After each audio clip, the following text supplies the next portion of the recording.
Hello YouTube, this is Marielle Laris, and today I would like to talk about isolation. Isolation while dealing with a narcissist partner. In a long-term relationship, one thing you have to understand with a narcissist is that isolating you is one of their goals. Um, Also, isolation can come as a result of depression caused by the narcissist. And no matter how you end up isolating yourself or them isolating you, understand and believe that they are at the root cause of you isolating yourself, really. Um, and once you are in that space of being alone or um, and being cut off, uh, this benefits the narcissist in so many different ways. Um, a facilitate basically facilitate is multi-layered schemes of messing with your head and messing with your senses, messing with your reality, messing with your understanding of who you are as a person, and with no one around, with you being completely alone and no one around to help you challenge the fog that surrounds you, or the fake environment that he has created with you. You basically are at his mercy, and this is what very much happened to me. One thing I would like you to understand as well with me is that um, all of this is now everything I understand now. I understand an awful lot more now than I ever did before, and and it took me even years to even understand that isolating myself was actually a sign of depression. I did not put the two together. I knew I was isolating myself, but I didn't know that I was actually depressed. And another big factor is that I am an introvert, and as such, I enjoy my own company. Please don't judge, please don't laugh, but I've always been like that since I've been a child. This is nothing new to me. So not being in touch with people or not having a lot of people in my life, it's just I was fine with it. I didn't see anything wrong with it. So please understand, and it goes beyond just being stupid and naive. Um, so this is my story of how I isolated myself, and for me in a particular case, it came through because of depression. The depression caused my isolation, and my isolation was caused um, uh, by my husband, you know, and I ended up isolating myself for over 10 years, actually. Over 10 years, and it's only now that I'm making the effort to come out of it. Um, and one thing as well to bear in mind, there are several ways of isolating oneself.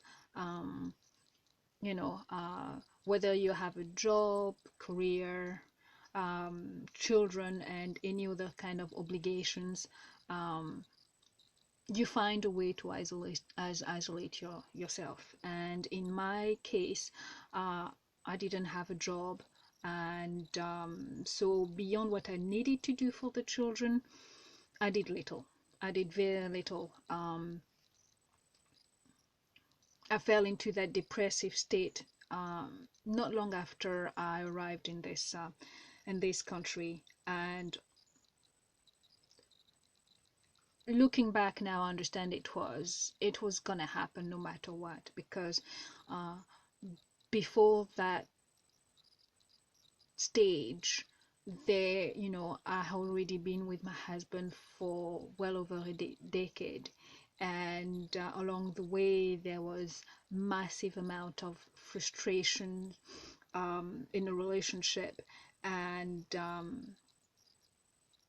then suddenly it occurred to me that my husband just did not care about our children.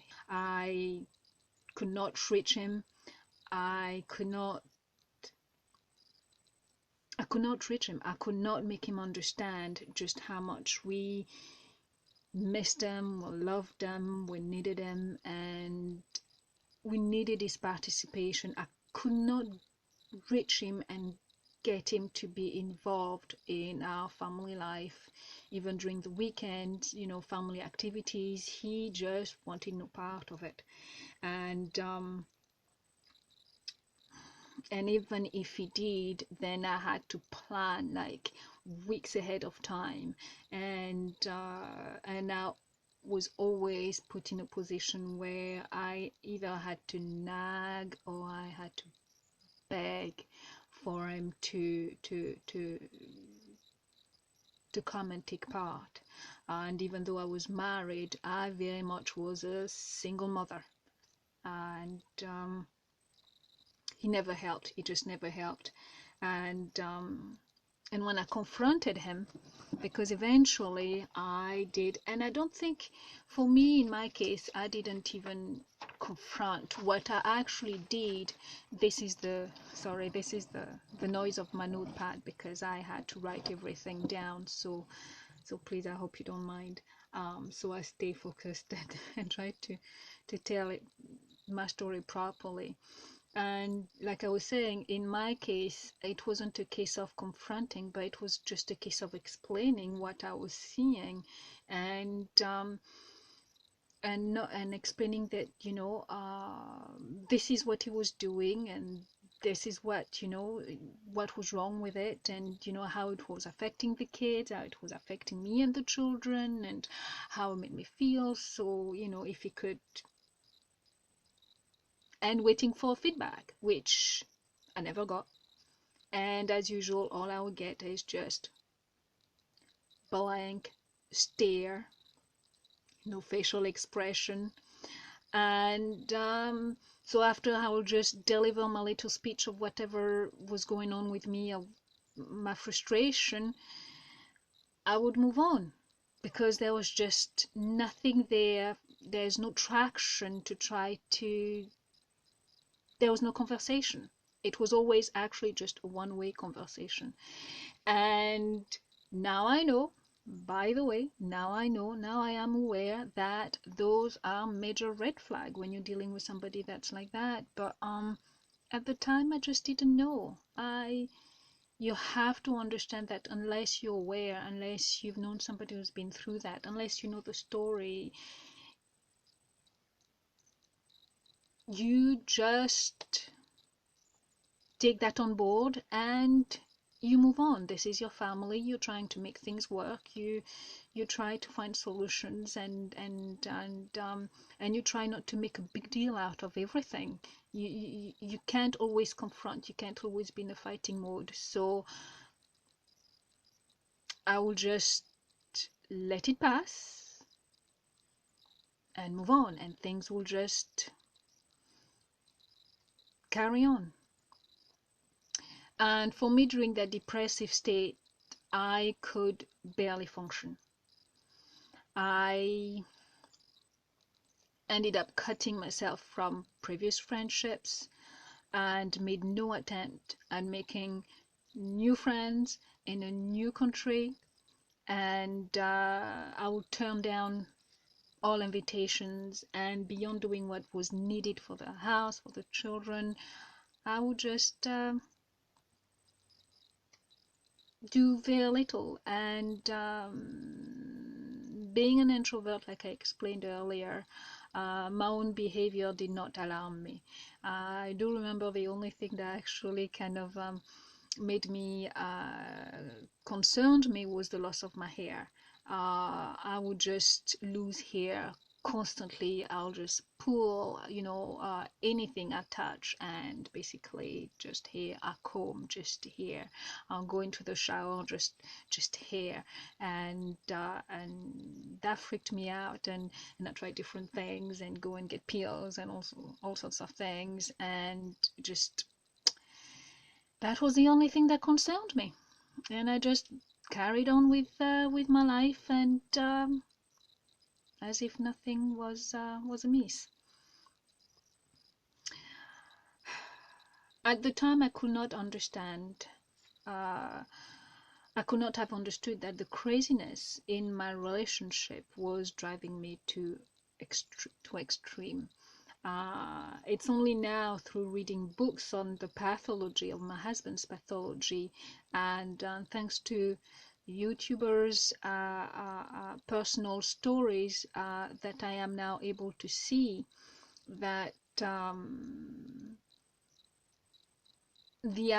my isolation, or the action of isolating myself and isolating myself, that action alone was actually my defense mechanism.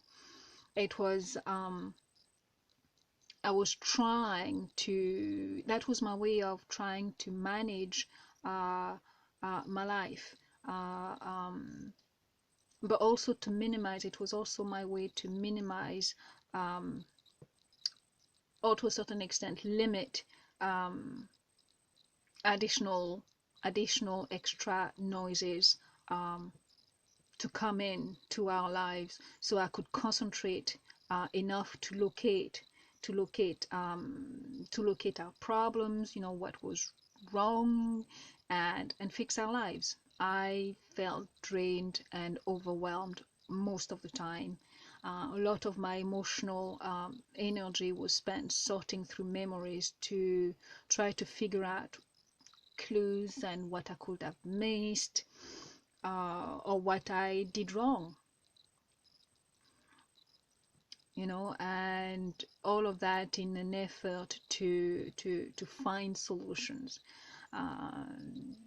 Another thing with dealing with narcissists is that finding solutions usually end up being your responsibility, and that was mine. Finding solutions, and usually trying to find solution to our family's issues, or it's not even family, it's really relationship issue with my husband, always lead me to doing nothing more than finding coping strategies, because of course nothing never changed, and now I know nothing will never change, because you can't change people with such pathologies. This is very much how I ended up isolating myself, and I hope any of you out there coming across this video will understand. I hope this can help, and always do your best to keep people around you.